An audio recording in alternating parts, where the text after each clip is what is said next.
taon, nagtagpo ang dalawang alon. Isang ngiti, isang tanong, hanggang sa gabi may kwentuhan sa hangin ng hamog.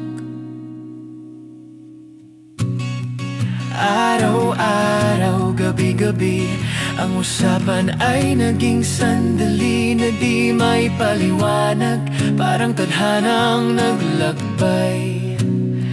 Hanggang sa puso'y unti-unting nabihag ng lihim na taglay.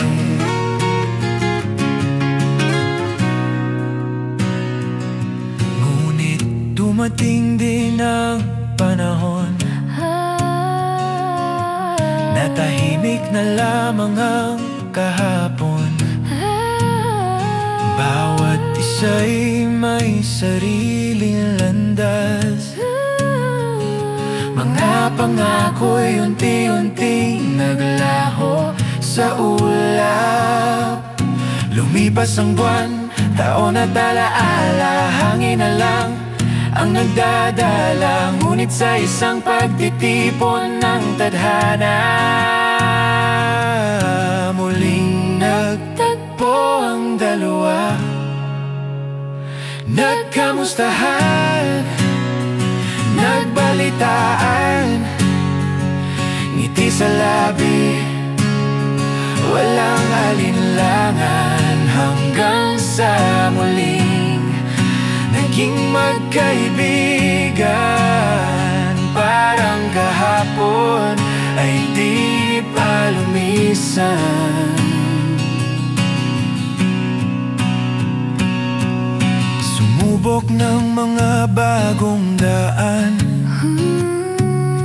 mga layunin, pangarap at kasayahan.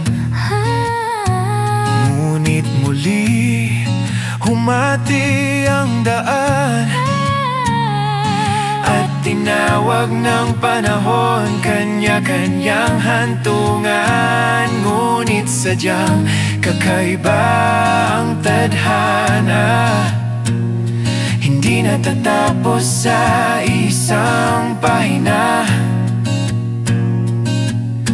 Muling pinagtagpo, ngunit iba na. Sa bagong yugto, magkasabay natatahak sa hiwaga, magkasama sa panibagong daan, habang naghihintay ng buhay na walang kasiguraduhan. Ngunit ngayon, sapat na ang sandaling ito, dahil sa paglalakbay muling nagtagpo, muling nagtagpo. Nagkamustahan, nagbalitaan, ngiti sa labi, walang alinlangan. Hanggang sa muling naging magkaibigan,